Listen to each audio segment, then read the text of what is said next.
Ratusan wirausahawan muda mengikuti acara dengan penuh antusias. Mereka pun menyimak poin-poin yang disampaikan oleh Hanindito Himawan Pramana selaku Bupati Kediri sebagai bekal untuk meningkatkan mutu kualitas produk dan menguatkan usahanya masing-masing di era persaingan semakin ketat. Selain itu, dalam agenda ini juga mempersilahkan beberapa audiens untuk mengajukan pertanyaan terkait kewirausahaan sehingga acara semakin interaktif.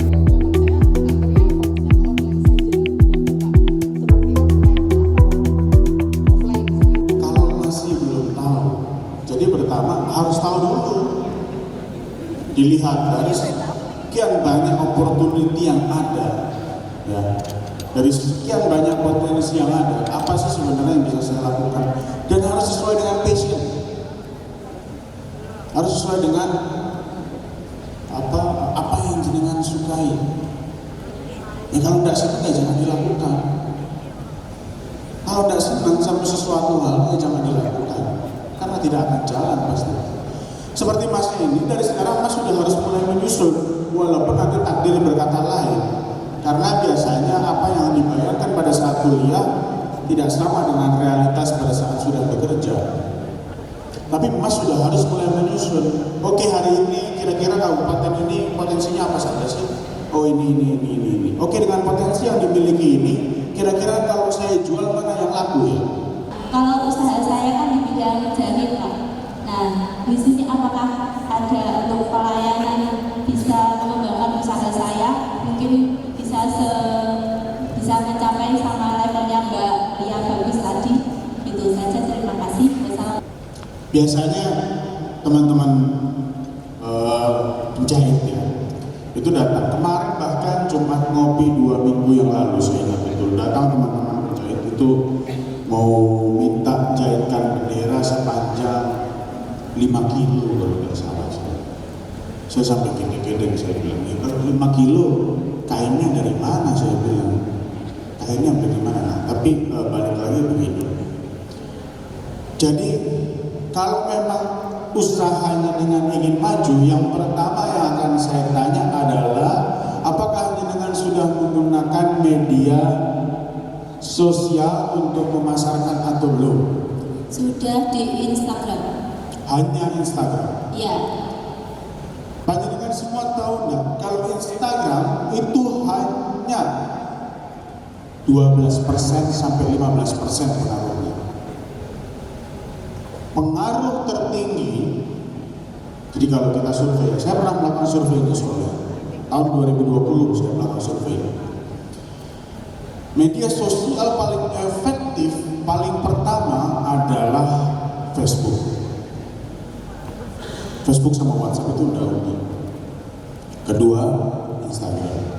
Sama saya lihat Instagram Mbak, sekarang saya tanya, orang Kediri yang lihat Instagram Mbak berapa banyak? Nggak tahu Pak. Oke, saya lihat dari Surabaya misalnya. Saya orang Surabaya. Saya lihat, wah, saya mau jahit di sini. Saya hubungi. Tapi saya harus menghubungi orangnya ke Kediri. Saya harus jahit ke Kediri. Sedangkan sekarang sudah ada e-commerce. Ini harus dimasukkan ke e-commerce. Ada banyak sekarang vendor e-commerce. Saya tidak perlu sampaikan satu persatu. Paham maksud saya? Paham. Nah, jadi dengan sekarang kalau misalkan ini masih dijual piece by piece gitu ya. Kalau tidak pernah dimasukkan ke dalam e-commerce, ya maka akan segini terus. Sebagus apapun jahitan jenengan, akan segini terus. Begini, saya produksi tas kakak di era-era sekarang ini kan ya sosial media kita lagi dibuat gara-gara kemarin. Jadi ini masih pertarungan harga.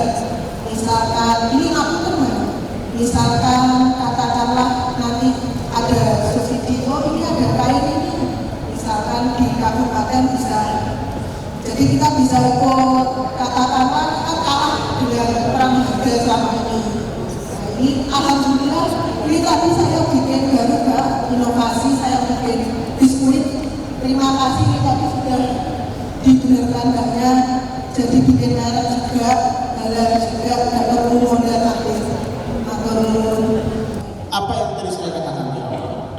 jangan pernah merasa puas.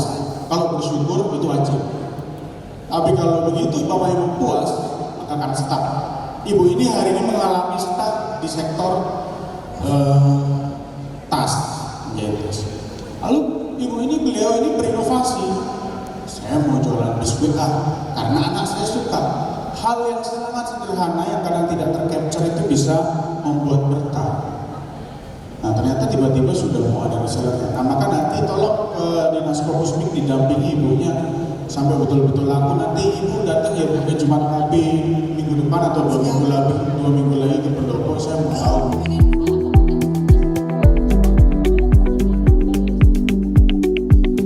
Bupati Kediri Handindito Himawan Pramana mengatakan bahwa kegiatan ini juga untuk sama-sama menyelesaikan permasalahan-permasalahan terkait kelemahan UMKM dan bagaimana cara memperkuat UMKM untuk menyambut bandara yang segera beroperasi di wilayah kabupaten.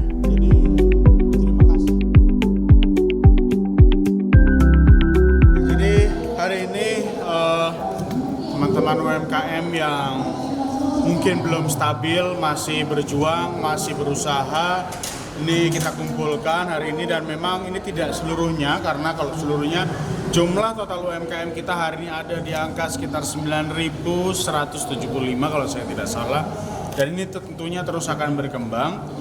Tadi saya sampaikan beberapa hal, bahwa yang pertama kelemahan-kelemahan di sektor UMKM kita, dan yang kedua apa saja yang bisa memperkuat UMKM kita untuk menyambut adanya bandara nanti. Kelemahannya seperti apa?